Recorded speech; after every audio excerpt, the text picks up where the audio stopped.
ये जो मुख्तलिफ हम आपको मेन्यूज़ बता रहे हैं, बेसिकली उसमें जो इम्पोर्टेंट बात ये है कि आपकी जो सहरी है उसमें कम से कम 30 ग्राम और ज़्यादा से ज़्यादा 50 ग्राम कार्बोहाइड्रेट होने चाहिए, यानी कि उसके अंदर जो शुगर है वो 30 से 50 ग्राम होनी चाहिए।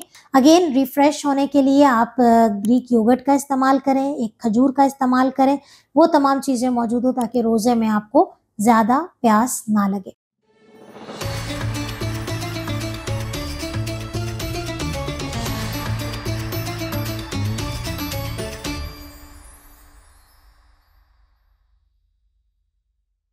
रब इश्रह ली सदरी व यस्सिर ली अमरी वहलुल उक़दतम मिन लिसानी यफ़क़हू क़ौली। अस्सलाम वालेकुम, doctor Sania Bashir here, consultant diabetologist, institute of diabetes telecare. जैसे कि आप सब जानते हैं कि healthy Ramzan with diabetes telecare की सीरीज़ का आगाज़ हो चुका है और हमारी पूरी कोशिश है कि हम शुगर के मरीज़ों की ज़िंदगी को बेहतर से बेहतरीन बनाएं और अल्लाह ताला इस महीने को हमारे लिए बरकतों का और रहमतों का ज़रिया बनाए ताकि हम सेहतमंद तरीके से इस महीने में इबादत कर सकें। तो जहाँ बात हो रही है हेल्दी रमज़ान विद डायबिटीज़ टेलीकेयर, तो आज हमारा जो बड़ा इंटरेस्टिंग टॉपिक आप लोगों के लिए लेकर आए हैं वो है कि रमज़ान के महीने में एक डाइट प्लान कैसे सेट किया जाए। सहरी में क्या खाएं, इफ्तार में क्या खाएं। तो बात को कट शॉर्ट करते हैं और हम अपने टॉपिक की तरफ आते हैं। वीडियो का अंत तक ज़रूर देखिएगा और अगर आपने हमारे चैनल को सब्सक्राइब नहीं किया है तो फ़ौरन कर लीजिए, क्योंकि हेल्दी रमज़ान विद डायबिटीज़ टेलीकेयर में हम ला रहे हैं बहुत सारी वीडियोस जो कि इंशाअल्लाह ताला हर साल की तरह बहुत सारे लोगों को रोज़ा रखने में मदद देगी। चूँकि रमज़ान में बेसिकली 2 मेन्यू होते हैं, एक सहरी है और एक इफ्तारी है। तो सहरी में एक अच्छा जो है वो कॉम्बो में मील क्या होना चाहिए, कितना खाना चाहिए, कैसे खाना चाहिए ताकि पूरा रोज़ा जो है वो सेहतमंद तरीके से गुजरे। तो एक बात याद रखें कि देखें, सबसे पहली बात ये है कि सहरी की कुछ जनरल टिप्स हैं। एक तो ये कि सहरी आपने टाइम पे करनी है। बहुत ज़्यादा जल्दी शुगर के मरीज़ों को नहीं कर लेना चाहिए कि सुबह आँख नहीं खुल रही है तो रात में कर लिया या रात में देर से खाया तो वही सहरी हो गई और फिर उठ के पानी पी लिया। नहीं, सहरी आपने करनी है और भरपूर तरीके से करनी है। जिस तरीके से आप नाश्ता करते हैं बिल्कुल वैसा ही आपका सहरी का मेन्यू होना चाहिए और सहरी ऑन टाइम होनी चाहिए, नंबर 1। नंबर 2, सहरी में आप कोशिश करेंगे कि पानी का इंटेक अच्छा रखेंगे, क्योंकि शुगर के मरीज़ों में अगर पानी की कमी हो जाए तो वो रोज़े में शुगर की इजाफे का बाइस बन जाती है। तीसरी चीज़ ये है कि सहरी में उन चीज़ों का इस्तेमाल करेंगे जो कि आपको रोज़े में प्यास ना लगाएं। आप बहुत ज़्यादा तली हुई मुरग्गन ग़िज़ाओं से परहेज़ करेंगे ताकि सहरी में जो है वो आप सहरी में जब आप ये खाएँगे तो रोज़े में आपके लिए बेहतर होगा, आपको तेज़ाबियत नहीं होगी, रोज़े में आपका जो है वो हाज़मा भी बेहतर रहेगा, शुगर भी बेहतर रहेंगी।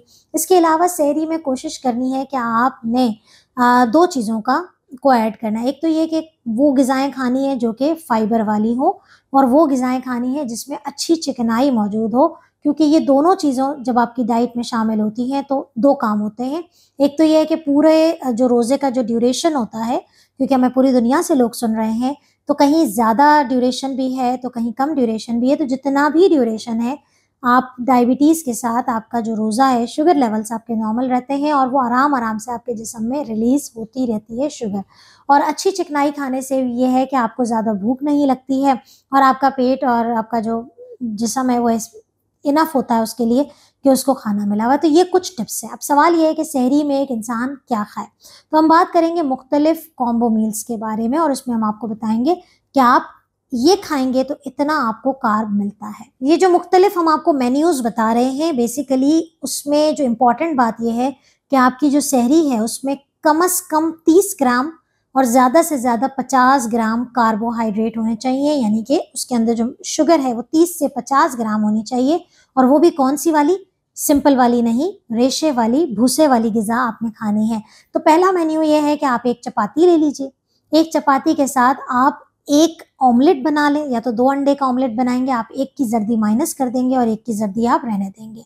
इसके साथ आप कोशिश करें कि आप दूध से बनी हुई कोई चीज़ लें। ख़ास तौर पे हम अपने पेशेंट्स को कहते हैं कि या तो आप लस्सी का इस्तेमाल करें, लस्सी की मिकदार पे इंशाअल्लाह ताला वीडियो बनेगी, आप ज़रूर देखिएगा कि लस्सी का इस्तेमाल कर लें आप तकरीबन 1 कप के बराबर। इसके साथ आप जो है वो लिक्विड में या तो लस्सी इस्तेमाल कर सकते हैं या फिर आप चिया सीड अगर आप भिगो के इस्तेमाल कर लें तो बहुत अच्छा है। अगर आप लस्सी नहीं पी रहे हैं, चिया सीड पी रहे हैं, तो आप आधी प्याली के करीब दही का इस्तेमाल कर सकते हैं, चाहें तो उसमें आप फिर एक फ्रूट ऐड कर दें, एक स्ट्रॉबेरी ऐड कर दें, या फिर अगर आप स्ट्रॉबेरी नहीं सुबह सहरी में खाना चाहते तो आप एक खजूर ऐड कर सकते हैं।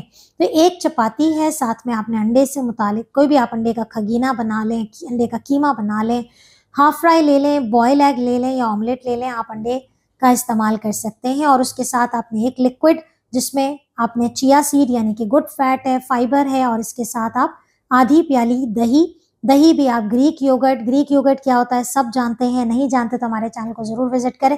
ये मेन्यू बेसिकली आपको 30 से 50 ग्राम कार्बोहाइड्रेट प्रोवाइड करता है। दूसरा मेन्यू हमारे पास आ जाता है सहरी में कि आप एक चपाती ले लीजिए और थोड़ा सा आप कीमा या कोई भी किस्म का सालन इस्तेमाल कर सकते हैं, लेकिन कम मिर्चों वाला और कम तेल वाला होगा, कम प्याज वाला होगा, ताकि आपको रोजे में ज्यादा प्यास ना लगे। आपने कोई भी सालन लेके खा लिया और सालन के अलावा इसके साथ आप 1 कप चाय पी सकते हैं। यस, चाय आप जो है आधा कप दूध की चाय, अगर आप दूध से बनी हुई कोई और चीज़ शामिल कर रहे हैं, दही शामिल कर रहे हैं या दूध पी रहे हैं, तो आपने डिवाइड इस तरह से करना है कि आपकी पूरी मील में 1 कप दूध मौजूद होना चाहिए।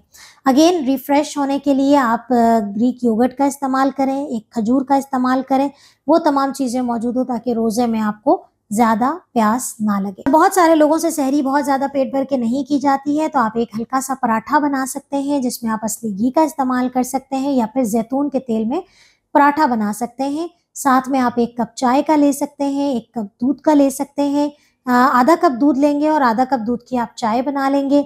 साथ में थोड़े से आप खुश्क मेवा ले लीजिए, एक फ्रूट ले लीजिए, और थोड़ा सा मैं हमेशा कहती हूँ कि चिया सीड का इस्तेमाल या ग्रीक योगर्ट का इस्तेमाल जो है वो बेसिकली आपके जिस्म में पानी की मिकदार को बराबर रखता है। वो तमाम लोग जिनको रोज़े में पानी की कमी महसूस होती हो, वो सहरी में एक आधा खीरे का इस्तेमाल भी कर सकते हैं, क्योंकि इसके अंदर भी पानी की मिकदार ज़्यादा होती है और ये आपके जिस्म में आहिस्ता आहिस्ता पानी को रिलीज़ करता है।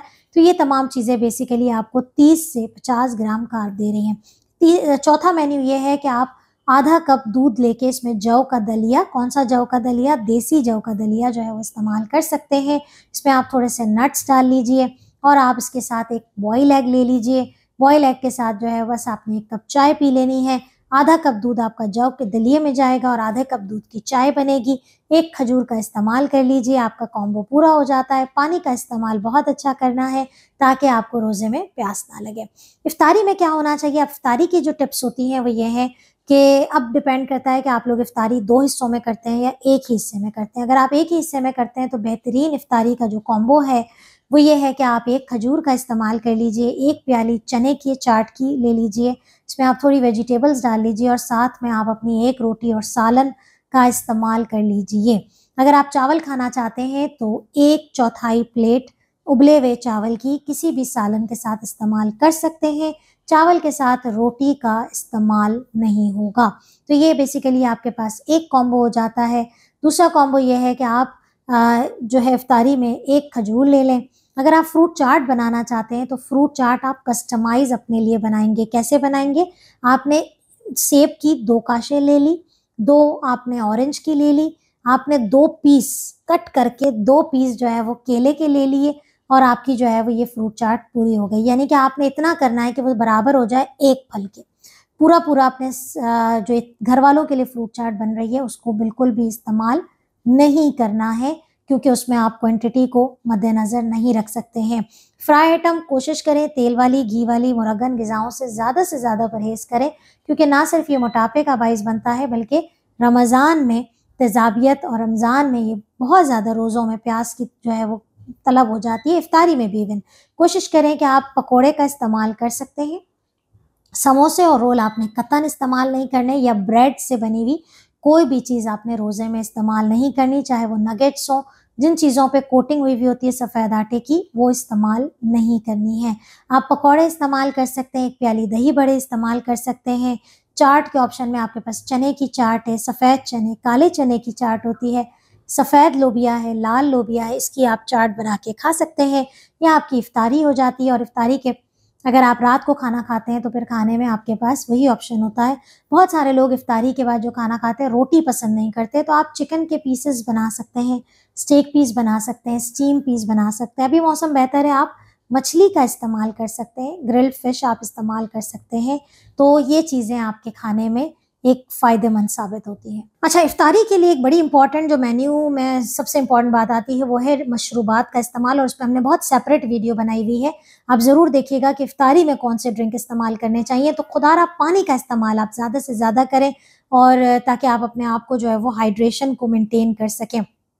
इसके अलावा इफ्तारी में एक कॉम्बो होता है कि आपने एक खजूर ले ली है, आपने इसके साथ जो है वो कोई मुर्गी के या छोटे के गोश्त के आप कबाब बना सकते हैं। कीमे के कबाब बड़ा ज़बरदस्त ऑप्शन है। आपने हल्के-हल्के शैलो फ्राई कर लिया, और अगर आप एयर फ्रायर यूज़र हैं तो आप एयर फ्रायर में भी इन कबाब को बना सकते हैं। साथ में आपने फ्रूट ले लिया, 1 ग्लास जो है वो आपने कोई चिया सीड का ड्रिंक या हेल्दी ड्रिंक्स जो हम इंशाल्लाह आपको वीडियो में बता रहे हैं इफ्तारी वाले, तो आप उसको बनाइए और अपने इफ्तार को जो है वो रिप्लेनिश करें और चीज़ों को जो है वो इस्तेमाल करें। तो इफ्तारी के मेन मेन्यू में यही आ जाता है। तीसरी चीज़ ये होती है कि अगर आप इफ्तारी बिल्कुल भी नहीं करते और डायरेक्ट आप अपने मेन मेन्यू पे आते हैं, तो खुदारा अपने डॉक्टर से ज़रूर रमज़ान से पहले डिस्कस करें, क्योंकि आपकी सहरी और इफ्तारी के मेन्यू को देख के हम आपकी दवाइयों को सेट करते हैं। तो उम्मीद करती हूँ कि ये वीडियो आप लोगों के लिए कारआमद साबित होगी, और अगर इसके मुतालिक कोई सवाल है, कोई लगता है कि मैं कोई चीज़ मिस कर गई हूँ, ज़रूर मुझसे पूछिएगा। इंशाल्लाह इसको कवर करने की कोशिश करेंगे। अपना ख्याल रखें और दुआओं में याद रखिएगा। अल्लाह हाफ़िज़।